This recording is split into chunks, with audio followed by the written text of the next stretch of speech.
കഴിഞ്ഞ ദിവസം ഞങ്ങൾ എറണാകുളത്ത് പോയിട്ടുണ്ടായിരുന്നേ. എപ്പോൾ എറണാകുളത്ത് പോയാലും ഒരു 10:30, 11 മണിയാകുമ്പോൾ ഞങ്ങൾ വീട്ടിൽ നിന്ന് ഇറങ്ങില്ല കേട്ടോ. അതുകൊണ്ട് തന്നെ അവിടെ എത്തുമ്പോഴത്തേക്കും ഒരു 3:30, 4 മണിയൊക്കെ ആവും. അതുകൊണ്ട് തന്നെ ഞങ്ങൾ എന്ത് കാര്യത്തിനാണോ പോകുന്നത് ആ കാര്യം കഴിയും അപ്പോഴേ ഇങ്ങ് തിരിക്കും കേട്ടോ. അവിടെ നിന്ന് കറങ്ങി നടക്കാനോ ഒരിടത്ത് പോകാനോ ഒന്നും പറ്റാറില്ല. അതുകൊണ്ട് തന്നെ ഇത്തവണ ഞങ്ങൾ നേരത്തെ ഇങ്ങ് ഇറങ്ങി കേട്ടോ. നേരത്തെ എന്ന് പറയുമ്പോൾ ഒരു 8 മണിയൊക്കെ ആയപ്പോൾ വീട്ടിൽ നിന്ന് ഇറങ്ങി. ഇത്തവണ പോയപ്പോഴാണെങ്കിൽ വലിയ ഇമ്പോർട്ടൻ്റ് ആയിട്ടുള്ള പ്രത്യേകിച്ച് വലിയ കാര്യങ്ങളൊന്നും ഇല്ലായിരുന്നു. കുറച്ച് പർച്ചേസിംഗ് ഉണ്ടായിരുന്നു, അത്രേ ഉണ്ടായിരുന്നുള്ളൂ. അപ്പോൾ നമുക്ക് ധാരാളം സമയം കിട്ടിയിട്ടുണ്ടായിരുന്നു. ഒരു 12:30 ആയപ്പോൾ നമ്മൾ അവിടെ എത്തി.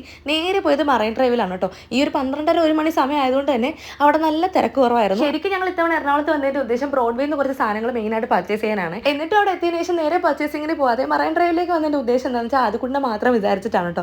അതുകൊണ്ട് ഇത്രയും നേരം വണ്ടിയിൽ ഇരുന്നിട്ട് അവനങ്ങ് പുറത്തിറങ്ങി ഓടിക്കൊള്ളാൻ വയ്യ. നമ്മൾ പർച്ചേസിങ്ങിനാണ് നേരെ പോകുന്നതെങ്കിൽ നമുക്ക് നേരെ ചെയ്യുമ്പോൾ പർച്ചേസ് ചെയ്യാൻ അവൻ സമ്മതിക്കില്ല കേട്ടോ.